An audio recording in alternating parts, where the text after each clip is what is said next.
Witajcie na kolejnej wyprawie, tym razem specjalnej edycji świątecznej. Dziś wyruszamy śladami słynnego filmu Kevin sam w Nowym Jorku. Tak więc zobaczycie prawdziwe miejsca, gdzie działa się fabuła tej legendarnej produkcji. A zaczynamy na moście, który jest obok Queensboro Bridge, przez który Kevin przejeżdżał taksówką, podziwiając panoramę miasta. Jedna z początkowych scen, Kevin przejeżdża w kierunku Nowego Jorku, jedną z legendarnych żółtych taksówek.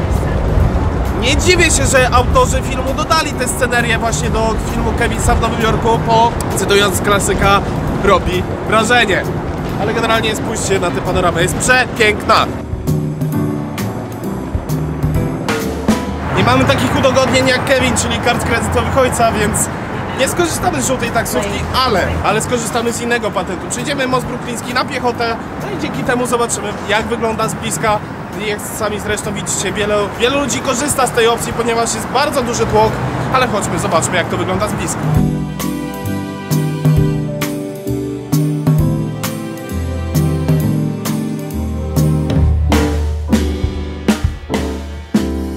Przechodzimy przez most i kierujemy się w stronę Manhattanu, a konkretnie do radiowej miejskiej sali muzycznej. Radio City to właśnie tutaj jako jedno z pierwszych miejsc wybrał Kevin. I to właśnie tutaj Polaroidem swoim Kevin zrobił pierwszą foteczkę. Miejsce w sumie mało znaczące w tym filmie, ale było, to pokazaliśmy. Jeśli zgłodnieliście podczas oglądania tego filmu, to zasiądźcie razem z Kevinem w restauracji Empire Dinner, która tak istnieje naprawdę, więc jeżeli macie ochotę ją odwiedzić, to zapraszamy na dzielnicę Chelsea, która jest spokojniejsza i wygodniej zwiedza się te dzielnice w odróżnieniu na przykład od Manhattanu. A jeżeli interesuje Was, gdzie ono się znajduje, to zapraszamy na rok 22 i 10. Nowy Jork powoli już łapie świąteczną atmosferę, zresztą tak jak widzicie, kolejne schody, które są przyozdobione właśnie świątecznymi ozdobami, ale to też ma nawiązanie do Kevina, ponieważ Kevin, szukając pomocy, chodził od domu do domu i pukał do wielu różnych drzwi. To nie są te konkretne filmowe schody, o których wspominamy, ale bardziej chodziło właśnie o tą świąteczną, nowojorską atmosferę. No to lecimy dalej. Kierunek Chinatown, czyli to właśnie to miejsce, gdzie Kevin zaopatrzył się w fajerwerki. Oczywiście w celu obrony osobistej. Kevin do obrony przygotowywał się m.in. na Chinatown, na którym znajdujemy się aktualnie w tej chwili. Jak widzicie, ulica jest bardzo żywa, bardzo gęsta i wszędzie można kupić wszelkiego rodzaju gadżety albo spróbować lokalnej kuchni. Ale co ważniejsze, znaleźliśmy to dokładnie filmowe miejsce znajdujące się przy 32 Mott Street, które jest niestety zamknięte, bo jest niedziela, ale gdybyście mieli ochotę, to adres 32 Mott Street. Ale gdybyście planowali kupić fajerwerki na Chinatown, tak jak filmowy Kevin, to niestety nie ma takiej możliwości, bo podobno zmieniło się prawo i na Chinatown fajerwerków już nie sprzedają. Jesteśmy na Chinatown, ale... Kevin! Kevin! Proszę bardzo, jest Kevin, czyli tutaj też wiecznie żywa legenda o Kevinie samym w Nowym Jorku i domu.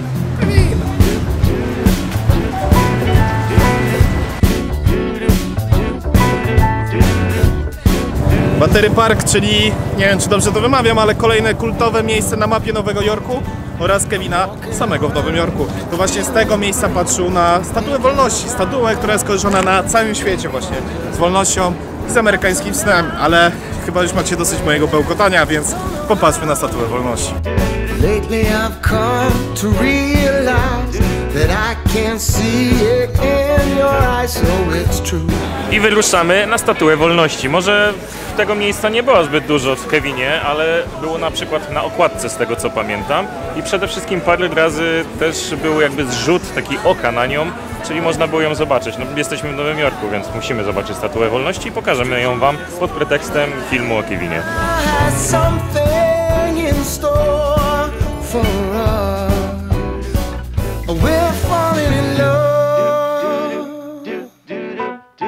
Za mną Empire State Building.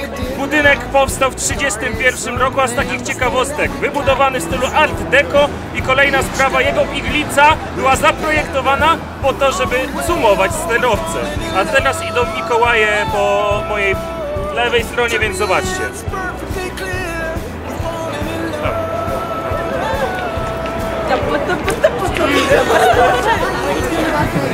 Niby nic, ale jednak.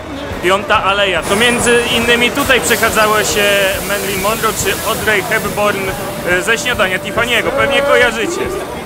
I Mikołaje. Wszędzie. 420, mówię specjalnie o tym przy Piątej Alei, ponieważ stan Nowy Jork jakiś czas temu zalegalizował pewne zielone specyfiki i chodząc tutaj po ulicach nie da czuć je cały czas. Generalnie to jest jeden wielki zapach. Nie mogę użyć Zielonych specyfików. Zielonych specyfików, nie chcę żółtego dolara na tym filmie.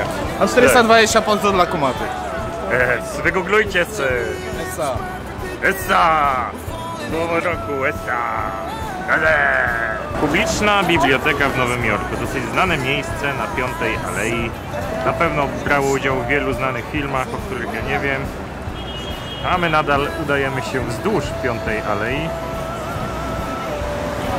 No i teraz tutaj... Proszę bardzo.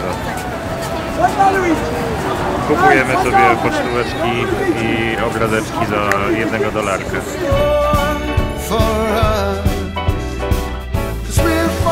Musicie pamiętać, że przede wszystkim Kevin to jest świąteczny film, a my jesteśmy tutaj w grudniu. Dlatego możecie zobaczyć ten świąteczny klimat, który był w Kevinie. Co prawda nie ma śniegu, ale i tak jest fajnie. Ale są lampki. Tak jest. Oczywiście w omawianym przez nas filmie nie mogło zabraknąć symboli Nowego Jorku, ówczesnych symboli Nowego Jorku, czyli wieży World Trade Center. To właśnie na jednej z tych wieży Kevin obserwował z dachu Statuę Wolności. Oczywiście przepiękny, wspaniały widok teraz widokowy na wieżach, które niestety już nie istnieją. Jak doskonale wiemy, 11 września 2001 roku nastąpił zamach terrorystyczny, w wyniku którego obie wieże się zawaliły, grzebiąc wiele tysięcy ofiar pod swoimi gruzami. W tym momencie jest nowa, odbudowana wieża World Trade Center oraz dwa miejsca pamięci. W tym konkretnym miejscu jest miejsce pamięci wieży północnej oraz nazwiska ofiar, które zginęły w tym zamachu, także miejsce bardzo symboliczne. Lata temu byliśmy na Majdanie w Kijowie, tam były jeszcze ślady spalonych budynków i tak dalej, ale wróciło życie, był już tam festyn, ludzie zarabiali pieniądze i tak samo w tym miejscu, które de facto jest grobowcem, ale też życie poszło dalej, wielu ludzi się śmieje, jest radosnych i można nawet kupić pamiątki tego miejsca, więc miejsce dla jednych... Tragedia osobista, dla innych po prostu życie poszło dalej, tyle. Grand Central Terminal był świadkiem wielu scenerii filmowych, w tym Kevina samego w Nowym Jorku. Jak sami zresztą widzicie, bardzo pięknie przyozdobiony świątecznie, czyli możemy poczuć klimat tego filmu sprzed 30 lat. Słuchajcie, tłumny, żywy, tak samo jak cały Nowy Jork. Chodźmy, zobaczmy, jak wygląda od środka. Still got nothing for you. Kevin miał to szczęście, że podróżował żółtymi taksówkami za sprawą kart kredytowych swojego ojca. My tego szczęścia nie mamy, ponieważ jesteśmy Polakami, więc jeździmy metrem. Ale udało nam się tutaj dostać, a już abstrahując. Tam jest Hotel Plaza, w którym mieszkał. Jeden z chyba bardziej znanych dzięki temu filmowi w Polsce. I stamtąd, udając się tutaj, bo jak zobaczycie po mojej prawej stronie, co się znajduje, Łukaszu, znajduje się legendarny Central Park, którymi właśnie Kevin bardzo często się przechadzał. Zresztą jego śladami za chwilę pójdziemy do tego parku, ale zauważcie jeden szczegół. Tutaj mamy pomnik Jose de San Martina, to właśnie w tym miejscu Kevin spotkał swoich starych znajomych z pierwszej części filmu. No i w sumie wtedy rozpoczęła się cała najciekawsza akcja. To właśnie tutaj była ta wojna umysłów wielkich przestępców i małego dziecka. A kto wygrał? Bo pewnie nie wiecie. Obejrzyjcie Kevina samego w Nowym Jorku.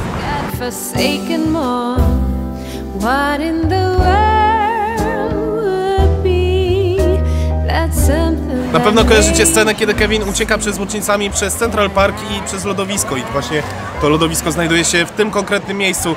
I w sumie, gdyby uciekał teraz, miałby dużo łatwiejsze zadanie, ponieważ po prostu wtopiłby się w tłum i... no chłopaki by go nie znaleźli w tym tłumie. Zobaczcie, ile ludzi czeka, żeby pojeździć na łyżwach. No tak. A z drugiej strony by musiał przeskoczyć przez te kraty. Ciekawe, czy by mu się udało.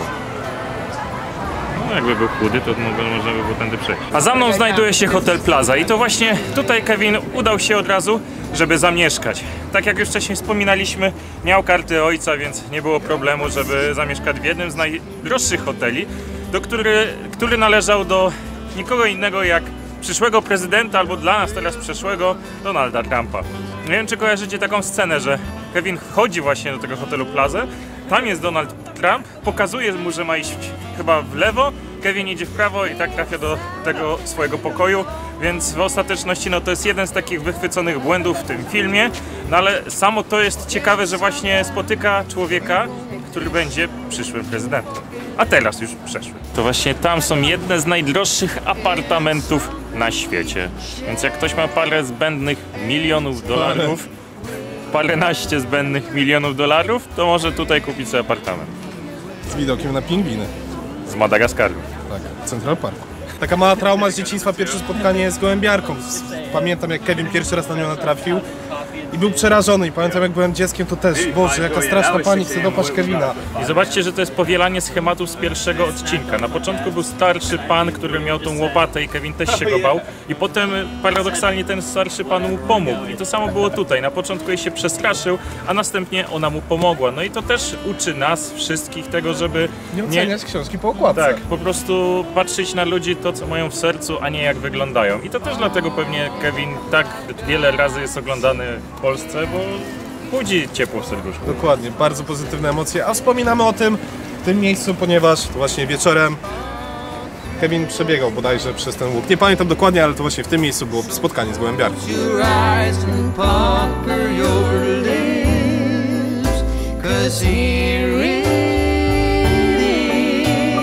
A teraz znajdujemy się przy miejscu, przy którym zawsze każdy z nas chciał być i każde dziecko chciało być, a mianowicie jest to brama do wejścia do zoo, w którym mieszkają pingwiny z Madagaskaru. I wygląda praktycznie tak samo jak na czołówce tej bajki, więc naprawdę się cieszymy. Łukasz też, nie? No ja się jaram mega, ja zawsze chciałem to zobaczyć i czekam aż no uderzą dzwony, jak właśnie w czołówce filmu. Bum, wchodzi, a w ogóle gdzie jest skipper? Gdzie jest skipper? Kowalski. Kowalski, skipper, Rico i szeregowy właśnie. Kabum? Rico kabum? Potrafisz coś wyżygać na zawołanie? Zależy od okoliczności. Myślisz, że to jest z tego rodu Kennedy'ch, prezydentów? Memorial of Michael John Kennedy. It was heaven here with him. Było to niebo być z nim tutaj. Myślisz, że z tych Kennedy'ch, czy nie? Myślę, że na pewno. John Fitzgerald Kennedy tutaj poznał swoją wybrankę i to właśnie dzięki tej ławce został prezydentem. Tak żebyście wiedzieli, te ławki są, no może nie ku wspomnieniom, że taki memoriał... Można po prostu wykupić sobie taką ławkę, jak masz dużo pieniędzy, to mógłbym taką wykupić i napisać na niej tylko Urbex History, la la la la. Dajcie znać, czy chcecie taką ławkę. Pewnie 1 miliard złotych to kosztuje. To nie chcecie.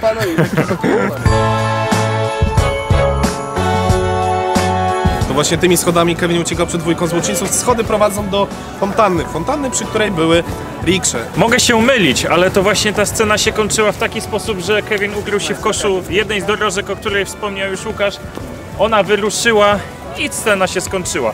Teraz po wielu latach, jak widzicie, akurat wody nie ma, fontanna jest, dorożek nie ma, miejsce ładne, owszem ładne, i jest kolejne z mapy, o którym chcieliśmy wam pokazać podczas kręcenia tego filmu. Pamiętacie tę scenę, w której Kevin wchodzi do ogromnego sklepu z zabawkami? No to teraz udajmy się w to miejsce, na którym prawdopodobnie wzorowali się filmowcy. Znajdujemy się przy sklepie V.O. Schwarz. Jest to najstarszy sklep z zabawkami w Nowym Jorku. Jak widzicie, 160 lat. I właśnie na tym sklepie był wzorowany sklep Duncana z Kevina w Nowym Jorku, który, można powiedzieć, cała akcja się kręciła wokół niego, ponieważ, no, jak pamiętacie, to właśnie rabusie chcieli okraść ten sklep, Kevin pomógł właścicielowi nie okraść tego sklepu, potem dostał od właściciela te turkawki, dał drugą gołębiarce, no właśnie wszystko wokół tego sklepu się działo, no i możecie go zobaczyć, a w rzeczywistości prawdziwy sklep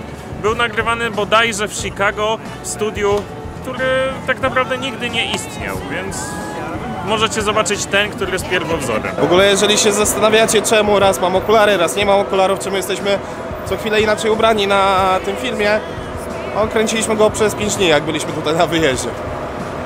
A to ciekawostka na tle ciężarówki.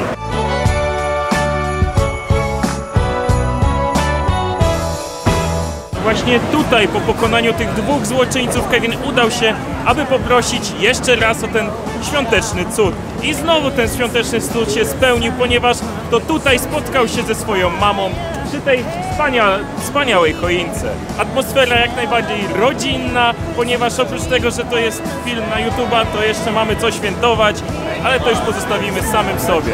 No i tak powoli zbliżamy się do końca tułaczki śladami Kevina w Nowym Jorku. Ale na koniec mamy dla was jeszcze jedną niespodziankę. Ten odcinek był kręcony na przestrzeni kilku miesięcy, a na poprzedniej wyprawie do Stanów udało nam się zawitać do Chicago i odwiedzić oczywiście co? Dom Kevina. Niestety w nocy, bo jechaliśmy o 4 czy 5 rano na samolot, ale zawsze to jest ten dom Kevina, znany wszystkim. No i gdzie jest ta chata?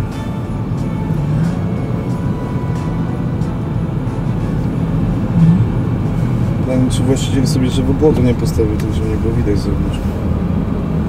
A która to była? Myśmy mieliśmy. Ale tam nie wyglądają to na to. No, żaden z tych domów nie wygląda na dom Kevina. No. Dobra, weź się tu zatrzymaj gdzieś. Tylko, że tu są ciągle, wiesz, komuś na chatę nie chce jechać. To nie wiem.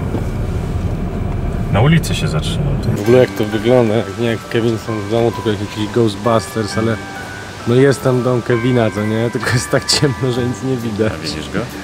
No wejdę wejście, no i ciebie widać dobrze, no. Powiem wam szczerze, że teraz nie chcę krzyczeć, bo jest 4:30, ale jedno z moich dziecięcych marzeń, żeby być w miejscu, tu gdzie kręcono Kevina samego w domu, się spełnia. Bo właśnie to jest ten dom Kevina. Mam nadzieję, że go zobaczycie, nawet w nocy. No w ogóle tutaj jest dioda IR w tym płocie i ona mryga. I się odbija tak od tego, od obiektywu. Dobra. Tak wygląda ten dom. No niestety nie mamy, widzisz jest w płocie ten, dioda. Nie mamy jakby możliwości nagrania tego w inną porę, ponieważ musimy być za 4 godziny w Albuquerque. Znaczy nie, w Chicago na lotnisku. Tak. I za chwilę mamy lot do Albuquerque. A ja się czuję jak Joe Pesci, bo jest 4 rano, wszystko pogaszone i stoimy na pustej ulicy i wyglądamy jakbyśmy chcieli okraść tę chatę. Wpadliśmy na pomysł, żeby to nie było takie bezczelne, to po prostu nawrócimy sobie tak, żeby trochę oświetlić naszymi kołami dom. No możesz już ostrości oczywiście ta kamera nie złapie. Dobra, już jest. Widać chatę. Płot, którego nie było, widzę, że jest zamontowany. No i chyba to jest jedyne miejsce w Stanach, które ma płot, więc rzeczywiście tego człowieka denerwują takie rzeczy, co robiło. Tak, właściciel jest wkurzony, że tu mu ludzie przyjeżdżają. No dobrze, to wracamy do... Nie, jeszcze musimy pojechać tą ulicą do końca i pokazać wam jeszcze jedno miejsce. Jesteśmy pod słynnym kościołem z Kevina. To właśnie on tutaj przechodzi taką swoją wewnętrzną przemianę, bo na początku przecież to, że był sam, to było mu to na rękę i w sumie to obojętne i czuł się z tym dobrze. Ale z czasem, kiedy przyszło zagrożenie, spotkał się właśnie tutaj na cmentarzu z tym grabarzem, którego się bał. Odbył z nim taką prawdziwą męską rozmowę i postanowił, że będzie bronił swojego domu. I to jest właśnie ten kościół, a dokładnie to jest Trinity Church. Już nie pamiętam dokładnie. Kościół ewangelicki. Ewangelicki, co nie? No to generalnie udało nam się też to ogarnąć. I tutaj kończy się nasza lightowa wyprawa śladami Kevina. Wyprawa inna niż wszystkie. Życzymy wam dużo zdrowia w nadchodzącym roku, bo to ono jest teraz najważniejsze i do zobaczenia na następnej wyprawie.